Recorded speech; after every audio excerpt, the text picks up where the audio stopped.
tonight we're going to just talk a little bit about what are these 7 habits of highly effective families. I saw the chat for those of you that did put that in there. It looks like most of our families are middle and high school families right now. So this is really, really relevant. We teach the 7 habits of highly effective families to birth to adulthood. So they are relevant and timeless for all of us. Just want to make sure you are all seeing my welcome screen before we get started. Everyone, Crystal, are you seeing my welcome screen? Okay, thanks so much. All right, so let's talk a little bit about a quote by Stephen Covey. And it says, families is the most important organization in the world. Oftentimes we don't think about families being an organization. Often we use that word for businesses or nonprofit organizations, but families are an organization. But it's important to note that families come in all shapes and sizes. Each is unique, and the only person that can define what your family is you. So we don't give you that definition. So when we use the word family or parents or guardian, we are covering every type of family that you can imagine. We're going to start first by talking about building and nurturing a family culture. So I'm hoping that you can see my screen. And there's a lot going on in this screen. And building this family culture around our body. So how we live, how we physically take care of ourselves through nutrition and exercise and proper rest. And then looking across, you see the word heart, and that's about love and our emotions. So self-worth and our confidence and being understood. Moving down to our mind, and how are we learning? How are we constantly learning and challenging ourselves and discovering new things, new hobbies, new information? And finally, that spirit where we are talking about leaving a legacy, contributing to our lives and our families through service, through purpose, whatever that means to you. So this is going to be a little bit interactive. I know some of you are likely making dinner or maybe even driving, so please be safe as I ask these questions. I'll do a little bit of wait time so that I can make sure that I hear from those of you that want to share, but feel free to also share in the chat. But what are some common challenges that we face and that families face in today's world?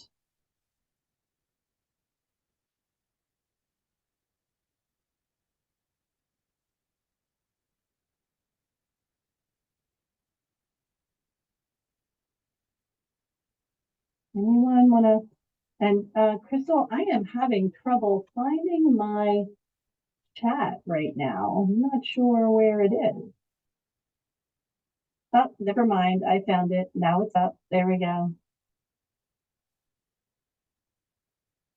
All right. Thanks, Nicole. So got something in the chat around financial struggles and behavior, and screen time, of course, with all of the technology that we have these days.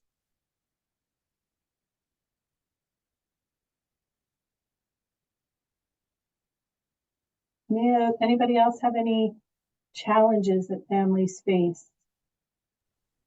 Maybe coordinating schedules for multiple activities for different age children.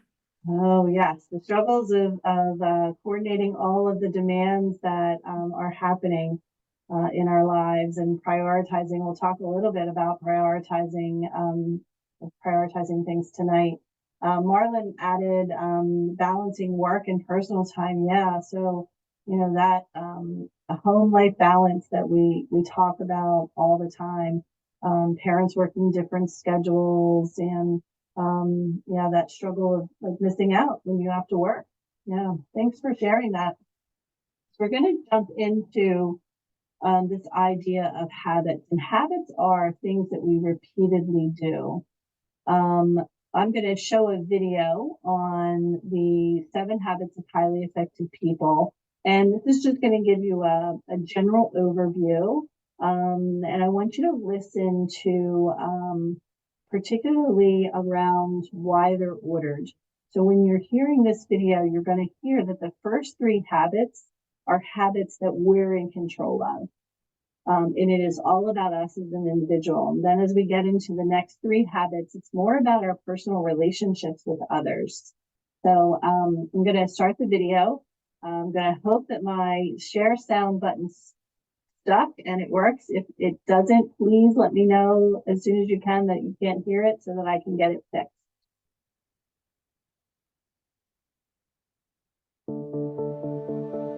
To achieve lasting effectiveness, we go through a natural process of development, symbolized by the maturity continuum. Dependence is the lowest level of maturity. When we are dependent, we need others to take care of us, to come through for us, to give us our sense of worth and security. Dependence is the attitude of you. I need you to take care of me. The first 3 habits help us move from dependence to independence, which is a higher level of maturity. Habit 1, be proactive, means that we develop our own power to choose our actions and accept responsibility for our choices. Habit 2, begin with the end in mind, means that we define the kind of life we want to lead. It's creating clear objectives and laying out a vision or blueprint for what matters most to us and who we want to be. Habit 3, put first things first, is where we plan and accomplish our goals so that our lives reflect the vision we have for ourselves. Learning and regularly practicing these first 3 habits helps us to win the victory over self, attaining what we call the private victory. Where dependence is the attitude of you are responsible for me. Independence is the attitude of I'm responsible for myself. I can choose my future and make it happen. To be highly effective, there is another level of maturity, interdependence, which is the attitude of we. It's where we work together creatively with others to achieve far more than any one of us could accomplish on our own. Achieving interdependence is the goal of habits 4 through 6. Habit 4, think win-win, is the attitude of seeking mutual benefit in our relationships and interactions with others.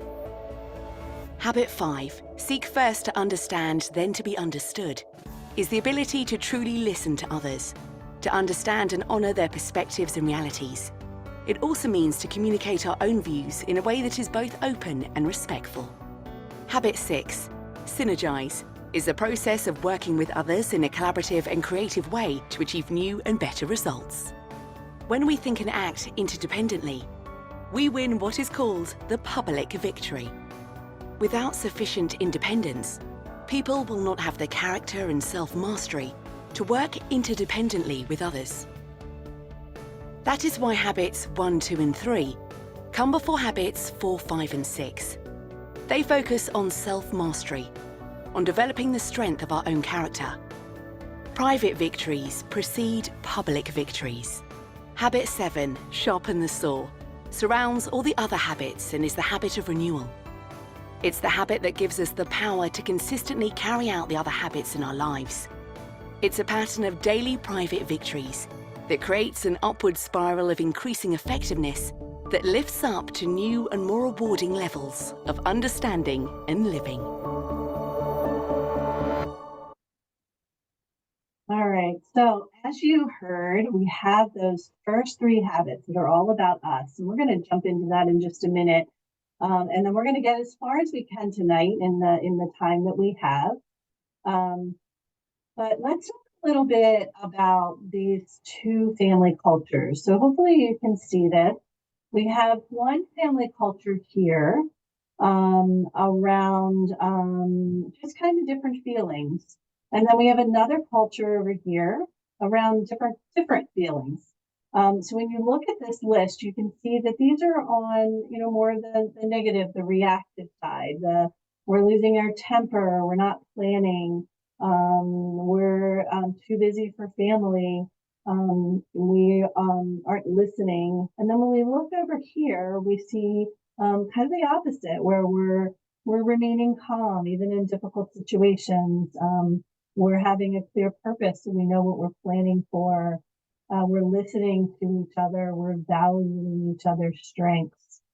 And here's the thing, like, we want to be over here on this side, but we know that we're human and life happens and things happen. So families often ebb and flow in between these two family cultures. The goal is always to try to be here, but we know sometimes that we can't, or we mess up and then we have to fix and apologize and begin to try to move over. So we're going to talk a little bit about these, but before we do that, we're going to get into this word called paradigms. And paradigms are really, really powerful in our life. I'm going to go ahead and let you watch a little video. And I hope that you can see, because in the video, there's words in the glasses. And really what it's telling you is it's how us as individuals see the world. And we all see the world in different ways. We all have our own paradigms, but it's our mental map. But you're going to see the difference between thinking I am a failure versus I am successful or I can make a difference. So let's watch this video.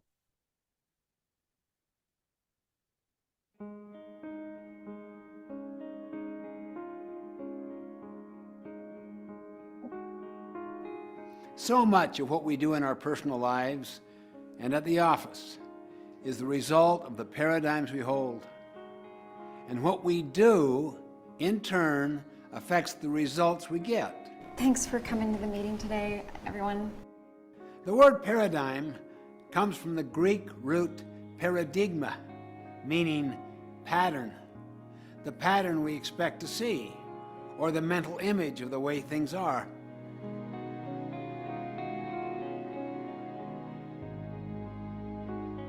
We see everything through the perspective of our own paradigm.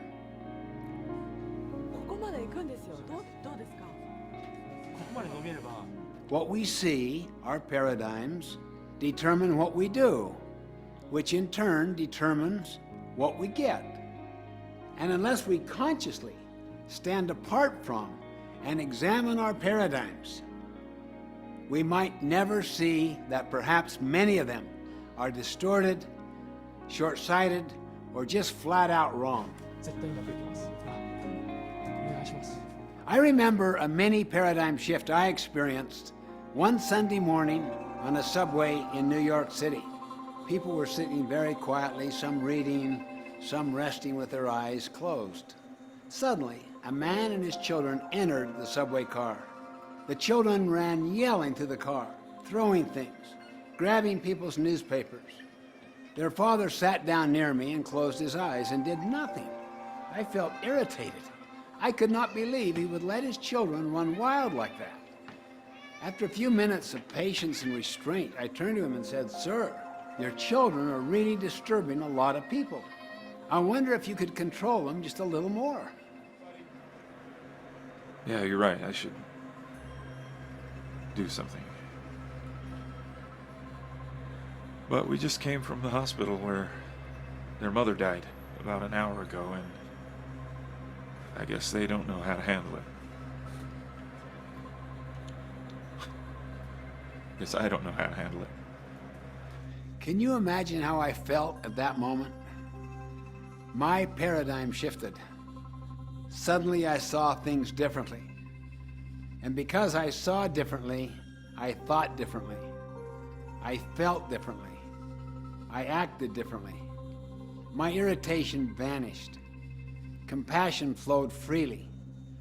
I wanted to help instead of criticizing and complaining. Once you see things as they really are, you'll think, feel, and act differently. And you'll do it automatically, spontaneously.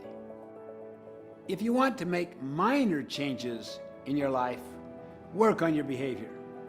But if you want to make significant quantum breakthroughs, work on your paradigms.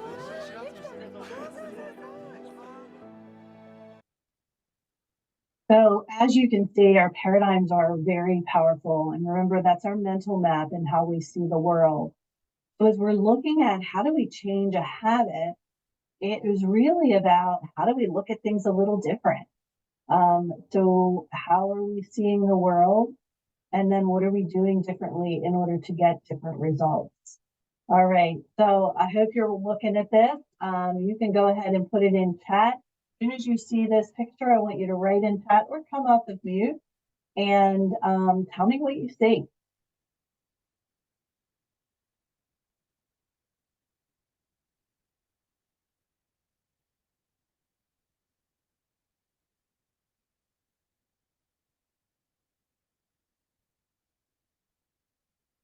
Maria, what did you see first?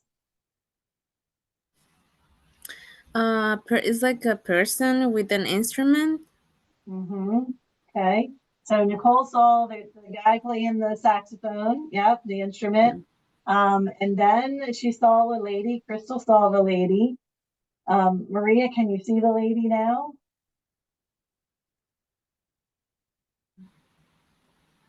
A lady? Yeah.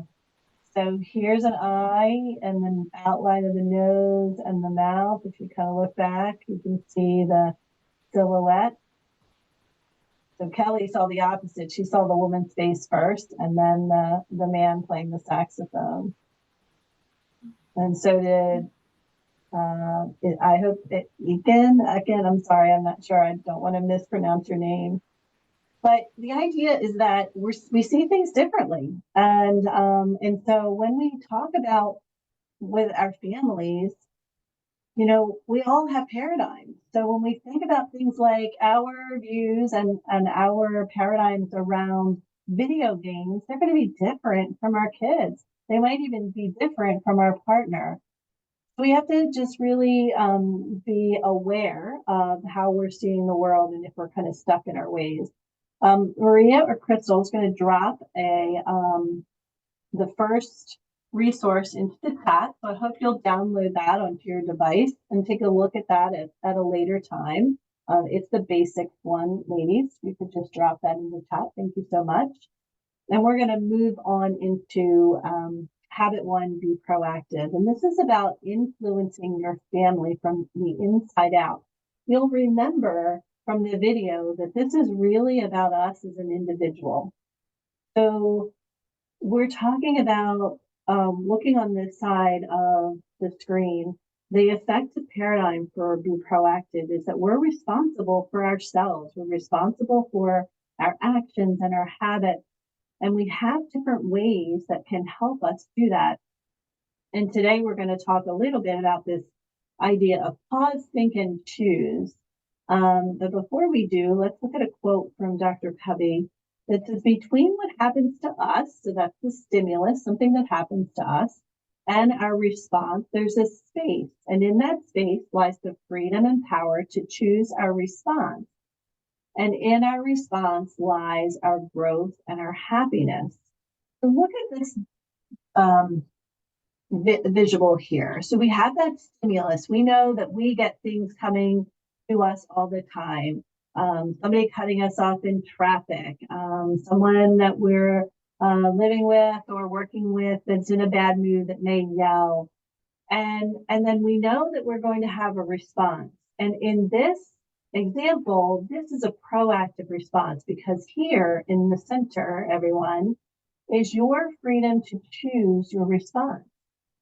And sometimes we need to take a minute, take a deep breath, walk away, count to 10. We have lots of little things that we can do to help us stop and think about what it is we want to achieve once we respond. The opposite of this is that reactive behavior. So there's no space in the center here. And really that means that your stimulus is just crashing into your response. And likely when that happens is we're being very reactive, and therefore that response may not get us the result that we're looking for. So 3 things to think about. Pause. Just push that pause button when you get that stimulus. Think, What are some proactive choices that you could make and their consequences, and then choose the best response? As we think about our families, we have to think about what are situations that happen to tend to make us reactive. Sometimes with kids, we do a soda bottle and a water bottle activity. So what turns us into that soda bottle that we will shake up? And if we open it right away, we're going to explode. And so if you can ask yourself, what are these moments that I become more reactive? And if you know that in advance, think about what you can do in that pause time before you choose your response. Really good quote from Dr. Covey. The key to your family culture is how you respond to the one who tests you the most. And I'm sure each of you probably thought about someone in your life, in your family, that might be. So think about that and think about how you can pause, think, and choose before you respond to a situation. All right, so we're going to jump now. I'm going to ask, stop real quick, make sure we don't have any questions. Anything in chat, Crystal or Maria? Tamikia Jones has a question. You can unmute to ask your question, Miss Jones. So how do you go through them steps when you have a child that fights you? So I don't know the whole situation, but depending on what if you are in that moment reacting right away, depending on the situation. So one, if it's a safety issue, there's not much you can do. You have to keep the child safe. Let's just say it's about cleaning up their room. And so in that moment of where you're pausing and responding, there can be a choice. Do you want to clean your room in 5 minutes or 10 minutes? I'm trying to think and Maria, any parent, anybody that wants to come up and help me with some scenarios would be great. But what you have to think about to get is, what is your response when that's happening? And then sometimes I remember when I started using this on my son, who's now an adult, because I always reacted in a certain way, he always expected me to react that way. And I remember changing my approach to him, and it took him aback a minute to be like, wait, what's happening? Because not the normal thing is happening right now. And there was a better response. We still had arguments and we still had troubles with all of the little things and all of the big things that families do. But examine what's happening with you at that moment before you then respond to your child. I hope that's helpful. Anybody else have anything to add there? Thank you for that question. Thank you for answering. Of course. All right, so let's just, Maria, Crystal, just let me know if anybody else pops a question in there and we'll stop. Let's go ahead and jump into habit 2, begin with the end in mind. So we just talked about how in habit 1, we're responsible for our actions, our reactions, the words that we use. And now we're jumping into this idea of planning, bringing vision and purpose to your family. So when we look at this chart and we look here at the effective paradigm, so remember that paradigm is our mental map, that we can define our purpose and values for our family. We can plan with a purpose and we can live by a family mission statement. So when you think about your families and the things that you plan for, here are a couple of examples. You may plan for goals, you may plan for the sports, depending on the season that you're in and how many children you have and how many different sports or dance or other activities, musical lessons, things like that. planning for finances, planning for education. So, if you are looking at different schools or, college in the future. And so think about those things that you plan for. Maybe it is, just your week and how you're going to get all of the things that you have to get in that week. And oftentimes when we think about these and our future, short-term or long-term, it has to do with our values, and we all have different values, and these are the beliefs and ideas that are most important to you and your family. So Maria or Crystal is going to drop this document into the chat box for you to download that you can look at and decide if this is something that you want to create. These are steps that you can take to create a family mission statement.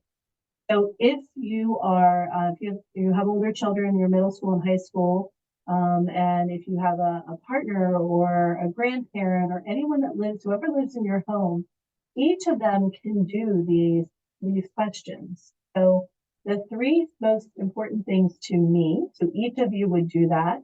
So it's like a little game that you follow the path.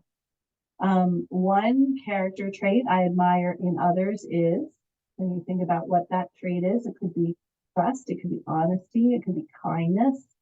One thing I would walk across a high beam for. And then we get into this one word that describes how I want my family to treat me. 2 main purposes of our family and 2 feelings I want to feel when I am with my family.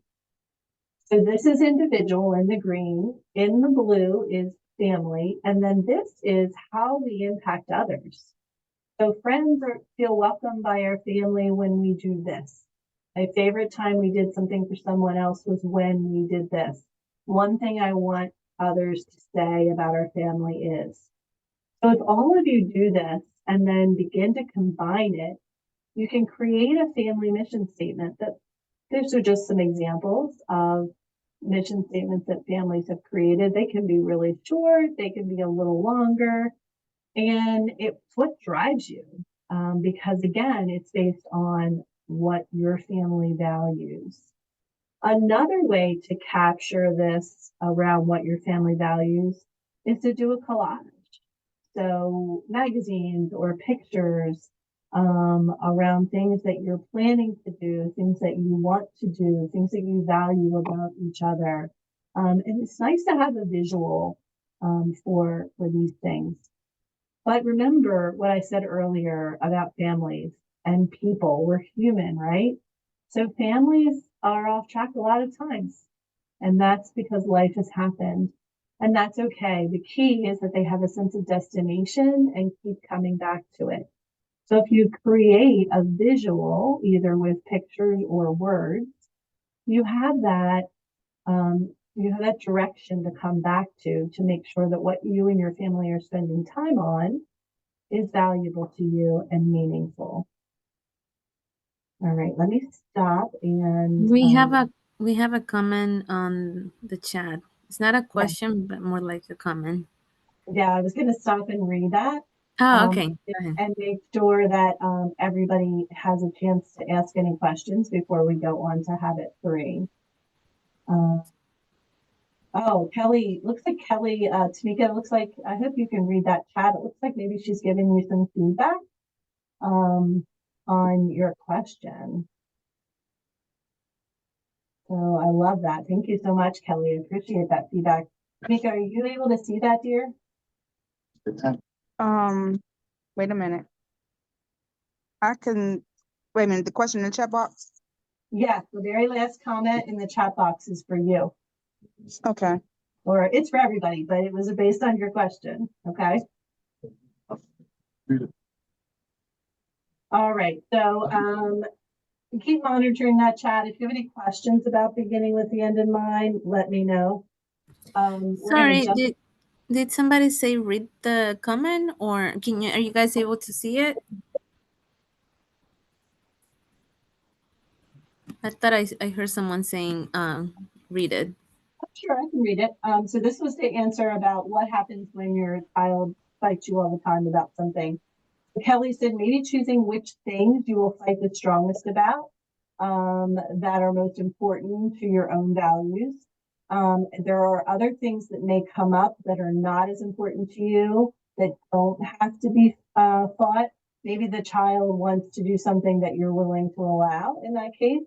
And then she added, it's very hard to feel like everything is a battle. So I love that. It's kind of like picking your battles with your kiddo. So thank you so much for that.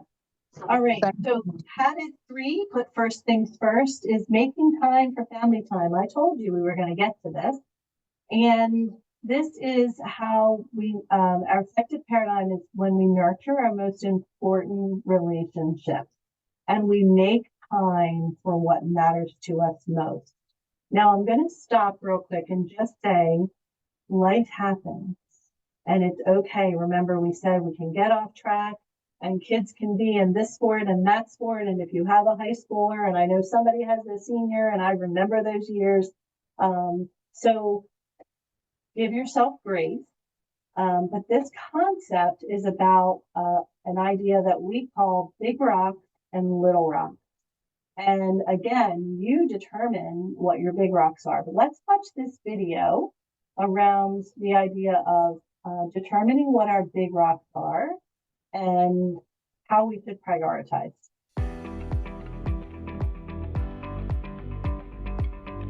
Hey, what do we got here? This is part 2 of First Things First, a grand experiment. Hey, Jelly Bean! Nah, this is your life. This bowl is your life. This is 1 week of your life, and your job is to get all the important things of your life to fit in with all of the day-to-day activities.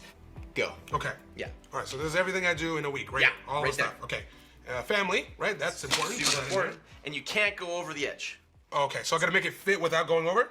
Right there. Okay, well, big career opportunity. I would. Congratulations. Thank you. Thank you. We've worked very hard at that. Coaching, right? I need coaching. That's a small one. I respect that about you. Yeah, for sure. Yeah. Put that in there. Okay. All right. Well, I love basketball. Okay. I like to play basketball. Yeah. That's not in there. And this is me time. Yeah. I need me time. Well, you gotta rest, and you like watching rap battles, and okay. What is So whatever doesn't fit underneath the brim, you gotta take out. Like you just can't have it. So basketball and me time is not in there. Yeah. So that's like what, half of your life? Yeah. I need these in there. I know. Well then you're gonna need to do something differently.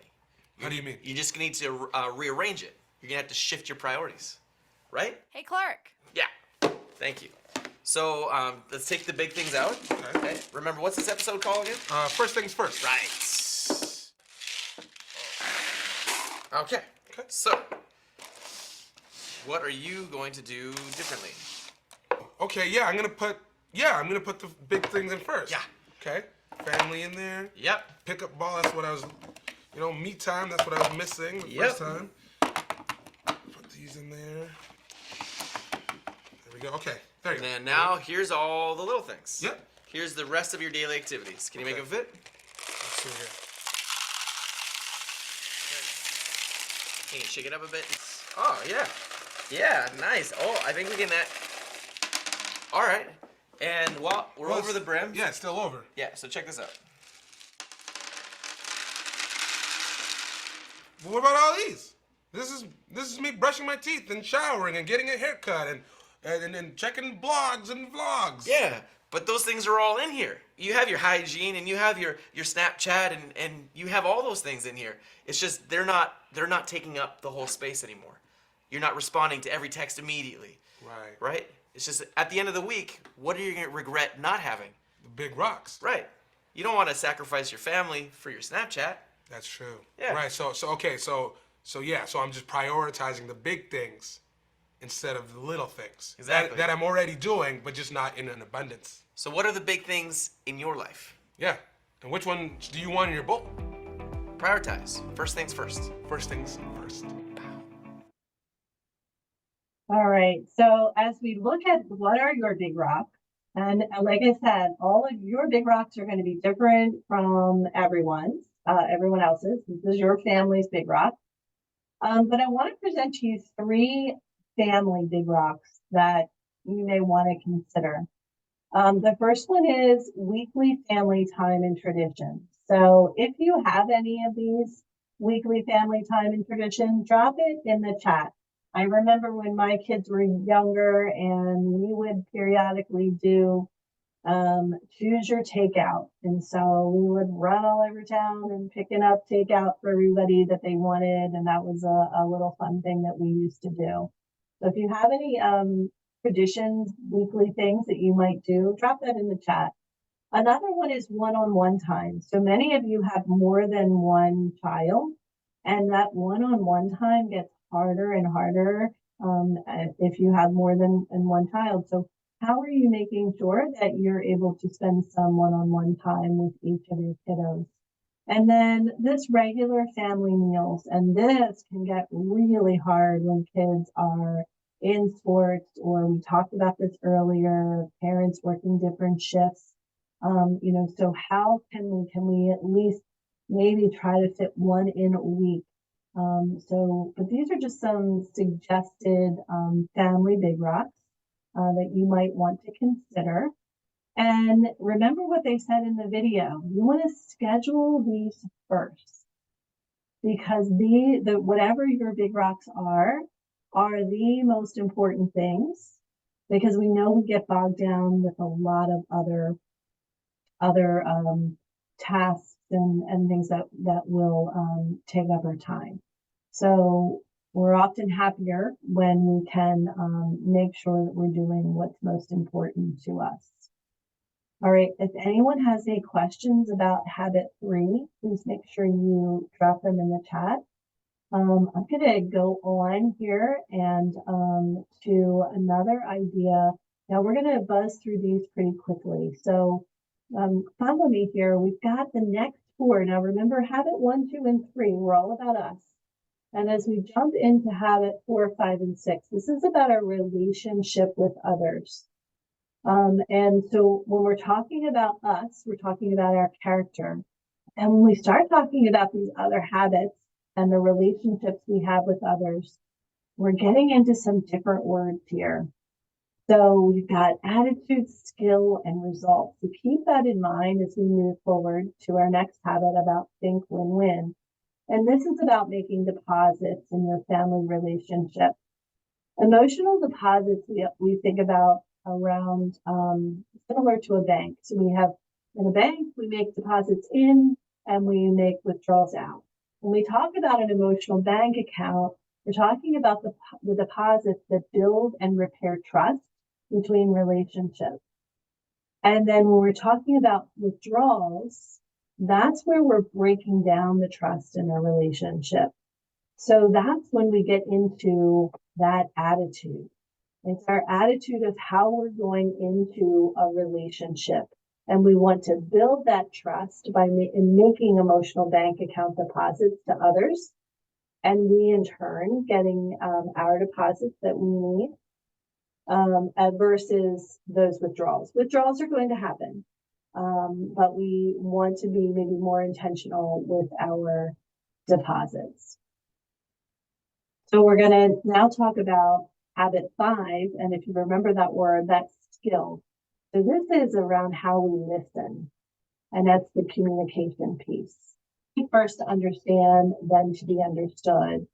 So it's important that everyone feels understood and that we listen with empathy. This is that skill that we just talked about. And when emotions get high, we call them door closers. So when emotions get high in a communication, the door can close to that communication. So I think of, when you're in an argument or you react reactively. And so we want to take that skill where we're really making sure we're seeking to understand others and we're listening with empathy. When we take all of that, we take our attitude of win-win, we take the skill of communication, it brings us to our next habit, which is habit 6, and synergize. And this is uniting the strengths of everyone. And that is the result. So again, we have this attitude of win-win. We have the skill. We've already worked on our character. And then we get this result. There are two rules for getting to synergy. One is valuing one another, and the other one is recognizing each other's strengths. Okay, so those are our two rules for coming together to synergize. I'm going to just pop right through this video here and get to our final habit. When we were watching that video, if you remember, we had the first 3 habits about our character. The next 3 habits are about how we are in relationship with others. And habit 7 is circled all of those habits.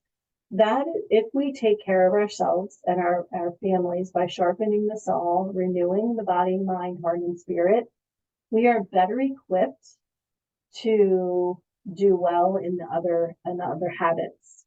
So this is where we're taking time for yourself every day gives you the ability to do everything else. And that's through winning the private victory. So you may remember we started with this a little after 6 when we first started, and we talked about how do we sharpen our soul and become an effective individual by taking care of our body, heart, mind, and spirit.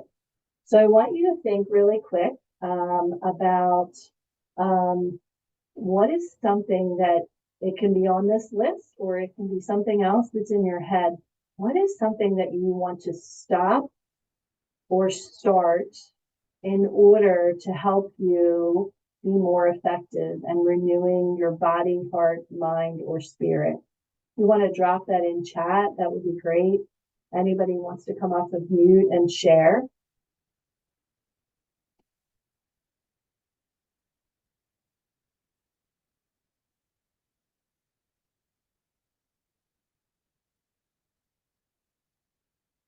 I know one of the things that I really want to try to do better is exercise. And even if it's just taking a 15-minute walk. Oh, Crystal agrees with me. She just said exercise. So did Nicole. Maria's putting her thumbs up. That is super important, and I do not do a good job about that. And I completely admit that. So think about this list and just think about something that you can do. Remember, if you do this, it's going to help you do everything else that you need to do.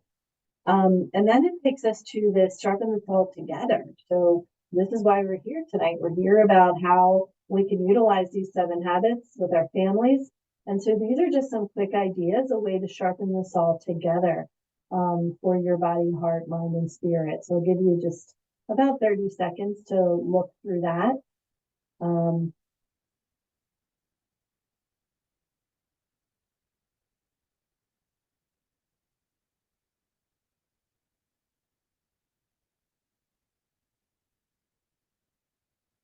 And Crystal or Maria is going to drop, went right through. They dropped Synergize activity for you, and they're going to drop a 7 habits, a habit 7 sharpen the saw activity for you in the chat. So I'm hoping you're grabbing all of those to